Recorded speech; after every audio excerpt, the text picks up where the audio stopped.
하나님 말씀은 마태복음 1장 18절에서 25절 말씀입니다.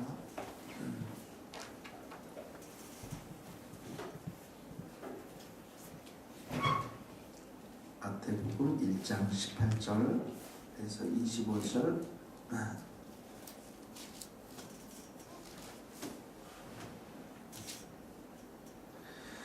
예수 그리스도의 나심은 이러하니라. 그의 어머니 마리아가 요셉과 약혼하고 동거하기 전에 성령으로 잉태된 것이 나타났더니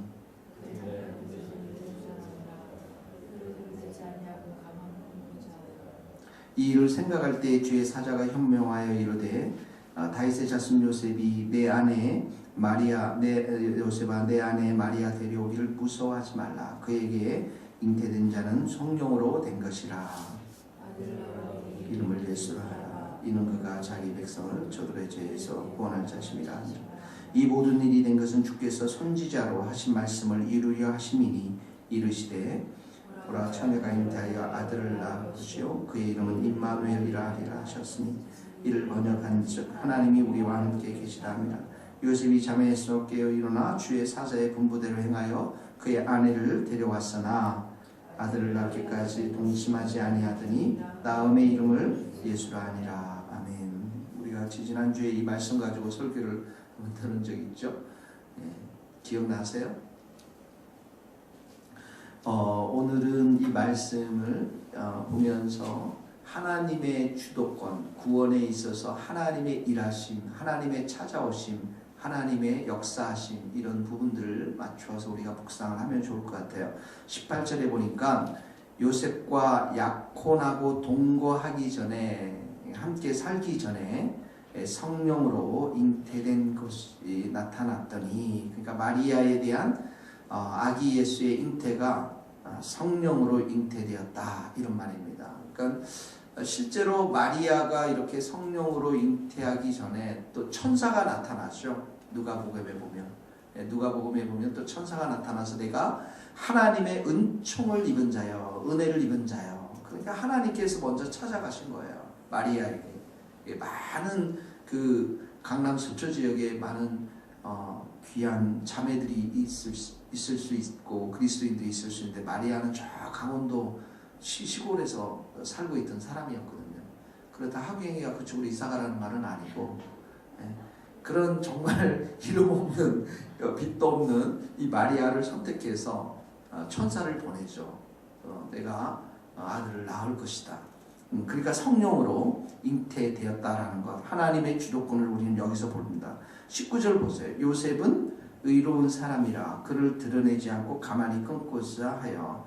의롭다라는 것은 바르게 사는 사람이죠. 그러니까 이 처녀가 아기를 가지니까 어떡합니까? 당연히 요셉의 입장에서는 이 사실이 발각이 되면 율법에 의해서 마리아는 돌로 쳐 죽임을 당해야 되거든요. 그러니까 가만히 끊고자 했다는 것은 동네방네 소문을 내는 것이 아니라 조용히 덮어두고 끊으려고 했던 거예요. 그러니까 요셉이 굉장히 어떻게 보면 신중한 사람이었고 이 일을 처리해가는 것들을 보면 그를 드러내지 않고 가만히 끊고자 했는데 이 액션을 취하기 전에 또 누가 나타납니까? 20절에 보니까 주의 사자가 나타나요. 또 이제 천사가 또 나타난 거예요. 그러니까 항상 하나님은 이렇게 우리의 생각까지도 다 아신단 말이죠. 여러분의 생각까지도 다 아세요. 그러니까 생각이 지금 끊고 이런 모든 것들을 되면 또 하나님의 뜻을 이룰 수 없으니까 생각이 행동으로 가기 전에 요셉에게 꿈으로 딱 나타나서 또 주의 사자를 보냅니다. 그러니까 20절에 보니까 요셉아 내 아내 마리아 데려오기를 무서워하지 말라 이렇게 표현되어 있지만 또 어떤 면에는 두려워하지 말라. 그러니까 얼마나 이 총각으로서 이 처녀가 잉태한 거에 대해서 힘들어하고 두려워하고 무서워하고 왜냐하면 또 이 사실을 알리면 돌로 맞아야 되고 또 다른 사람들이 우리를 어떻게 얘기할 것인가 이 모든 복잡한 마음이 요셉의 마음 가운데 있었을 거예요. 그런데 무서워하지 말라. 그에게 잉태된 자는 성령으로 된 것이라. 왜 성령으로 예수님이 오셔야만 됐습니까? 인간의 모든 모든 사람들, 죄송합니다. 인간의 말이 안 되는 얘기죠. 모든 사람들은 어머니의 그 자연적인 부부관계 속에서 태어난 모든 인간들은 죄인입니다. 그러나 예수님은 성령으로 태어났기 때문에 그 가운데에 죄가 없으신 분이세요. 그러니까 하나님께 우리의 그 십자가 위에서 화목제물로 드리는 그 제물은 죄가 없는 제물이었거든요. 그러니까 예수님께서 성령으로 오셨고, 그리고 이 땅에 오셔서도 한 번도 죄를 범하지 아니하시고 의롭게 사셨고 율법대로 사셨고, 그래서 흠없는 어린 양으로 화목제물로 십자가에 돌아가신 거예요. 그러니까 성령으로 지금 잉태된 것이죠. 자, 21절에 보니까 같이 한번 읽읍시다. 중요한 말씀입니다. 시작. 아들을 낳으리니 이름을 예수라 하라. 이는 그가 자기 백성을 그들의 죄에서 구원할 자. 자, 백성을 그들의 죄에서 구원할 자가 누구라고요? 예수님이십니다. 여기도 보면 하나님의 주도권이 나오는 거예요. 우리는 이 사실을 큰 웅덩이에 세상이라고 하는 큰 웅덩이가 있는데 그곳에 우리가 다 빠져 있다는 것이죠. 진흙이 묻고 있고, 그리고 그 웅덩이 속에서 우리는 늘 살면서 헤어나지 못하는데, 구원이라는 자체는 그 웅덩이에 있는 우리 자신들을 건져내서 빛의 세계로 하나님의 사랑의 아들의 나라로 옮겨진 사실, 이것이 구원인데 이 일은 하나님이 하셨다는 거예요. 예수 그리스도를 통해서. 여기서도 보면 정확하게 하나님의 주도권, 구원에 있어서 하나님의 일하심, 하나님의 역사하심이 보여진다는 것이죠. 22절 보세요. 이 모든 일이 된 것은 주께서 선지자로 하신 말씀을 이루려 하심이리라. 무슨 말씀입니까? 이것도 구약에 약속된 말씀이었다라는 것이죠. 이것을 하나님께서 성취해 가신다는 거예요. 하나님께서 이루어 가신다라는 것이죠. 그래서 23절 같이 읽겠습니다. 시작. 보라.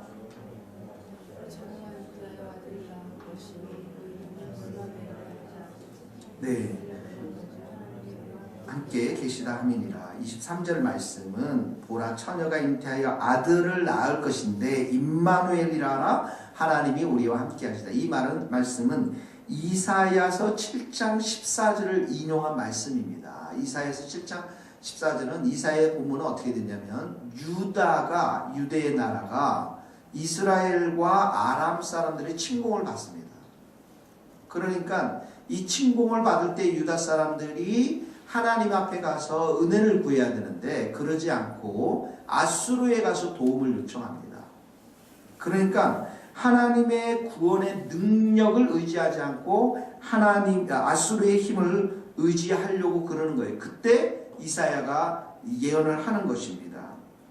너희가 비록 하나님을 신뢰하지 않았지만 하나님은 아들을 처녀가 잉태해서 아들을 낳게 하고 그 아들을 통해서 유다를 구원할 것이다.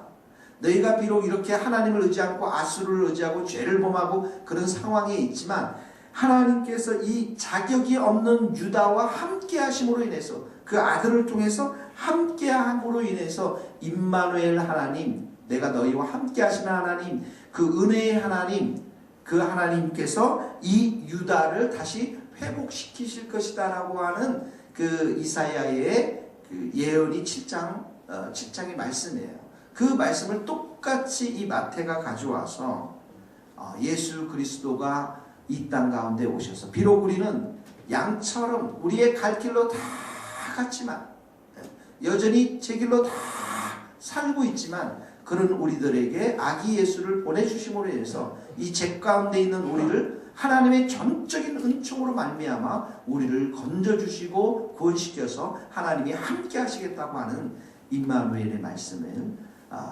임마누엘의 하나님을 약속으로 주신 것이죠.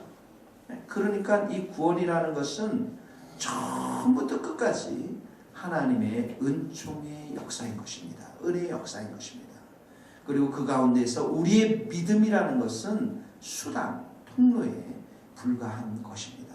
그러니까 여러분들이 예수 그리스도를 통해서 구원을 받았다라는 것은 흔들리지 않는 하나님의 은총이요 사랑인 것이에요.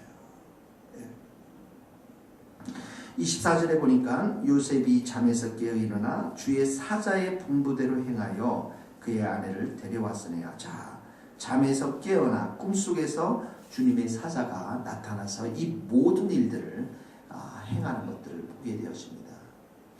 아기 예수가 오심으로 인해 오시는 모든 과정 속에서 구약에서부터 또 마리아에게 나타나서 성령으로 잉태했던 모든 일들의 주도권과 역사하심은 하나님으로부터 왔다는 거예요. 그래서 성경에는 곳곳에서 하나님의 주권, 우리 구원에 있어서의 하나님의 역사하심, 너희 속에 착한 일을 시작하신 이가 예수 그리스도의 날까지 이루실 것을 내가 확신하노라. 바울도 그렇게 고백하잖아요.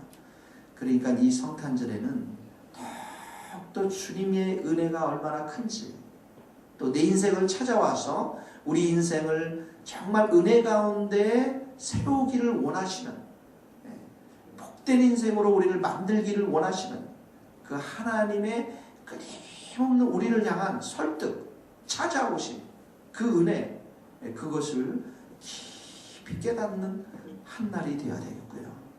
그러나 이런 하나님의 은총과 사랑을 거부하고 이 성탄절에 송구 또 이제 연말연시에 수많은 사람들이 그 하나님의 사랑을 저버리고 자기의 그 욕심과 욕망과 탐욕대로 살아가는 이 땅을 보면서 얼마나 많은 죄가 이 땅 가운데 있는지, 그 죄 때문에 주님께서는 돌아가셨고 또 하나님은 오늘도 인내하시며 그 죄인들이 돌아오기를 기뻐하시는 그 하나님의 마음을 우리가 품고 기도할 수 있기를 바랍니다.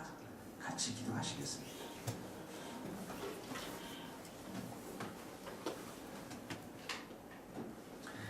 이 시간에 같이 한 목소리로 한 말씀을 통해서 같이 기도하도록 하겠습니다. 말씀을 생각하면서 기도하시기 바랍니다. 하나님 아버지 감사합니다. 우리 죽을 수밖에 없는 우리 죄인들에게 찾아와 주셔서 은혜 가운데 함께 하시고 주의 사랑으로 저희들을 만나주시고 저희들을 회복케 하시니 감사합니다. 주님 감사합니다. 저희들은 부족하고 연약하지만 하나님의 은혜와 사랑을 따라서 우리가 온전히 나아가는 저희들 되기를 소원합니다. 죄 가운데 빠져있는 저희들이 찾아와 주셔서 주님께서 저희들을 건져주시고 주님 저희들 가운데 임마누엘 되신 하나님으로 함께하여 주셔서 참으로 우리와 늘 동행하시고 우리를 인도하시고 우리와 함께하시는 그 하나님 참으로 감사합니다. 하나님 아버지 참으로 오늘 저희들에게 베풀어 주신 이 구원의 은총을 생각하면서 우리가 기뻐하며 감사하며 주님 앞에 나아가는 복된 시간이 되게 하여 주시옵시고 한량없는 하나님의 함께하심으로 인해서 우리 안에 참된 소망이 넘쳐나고 기쁨이 넘쳐나고 감사가 넘쳐나는 성탄절이 될 수 있도록 우리 하나님 도와주시기를 간절히 원합니다. 사랑의 하나님 아버지 주께서 우리와 함께하심으로 인해서 아버지 우리의 삶이 더욱더 주님을 사랑하고 주님을 의지하고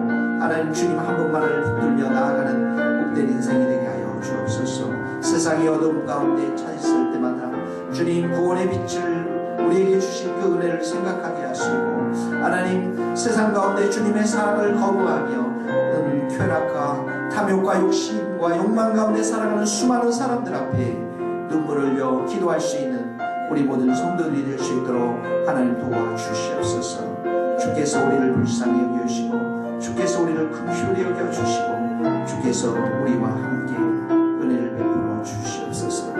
주님 감사합니다. 하나님 아버지 저희들을 사랑해 주셔서 감사합니다. 그 사랑의 표현이 예수 그리스도의 십자가로 또 예수 그리스도의 그 성육신 하심을 나타난 줄 믿습니다. 주님의 그 사랑을 우리가 오늘도 의지하며 그 주님 한 분만을 붙잡고 감사하며 기뻐하며 임마누엘 되신 하나님을 우리가 찬양할 수 있는 믿음을 허락하여 주시옵소서. 우리가 기도합니다. 하나님이 그 모든 것들을 다 듣고 응답하실 줄 믿습니다. 선하게 응답하시는 그 하나님 앞에 감사함으로 오늘 하루 생활할 수 있도록 도와주시고 이 성탄의 기절에 우리를 찾아오신 그 하나님의 사랑, 그 하나님의 은혜를 깊이 묵상하며 우리의 마음이 기쁨과 감사함으로 찬양함으로 가득 넘쳐날 수 있도록 주님 도와주시옵소서. 주님 어두워가자니 이 세상 가운데 주님의 사랑을 거부하며 욕망과 쾌락 가운데 살아가는 그 많은 영혼들을 우리가 바라보며 주님의 마음을 품게 하시고 그들을 위해 기도하며 눈물 흘릴 수 있는 이 귀한 성탄이 계절이 될 수 있도록 주님 도와주시옵소서. 감사를 드리며 예수님의 이름으로 기도하오며 지금은 우리 주 예수 그리스도의 은혜와 하나님의 크신 사랑과 성령님의 교통하심이 우리 모든 성도들 머리 위에 이제로부터 영원토록 함께 하시기를 간절히 축원하옵나이다. 아멘.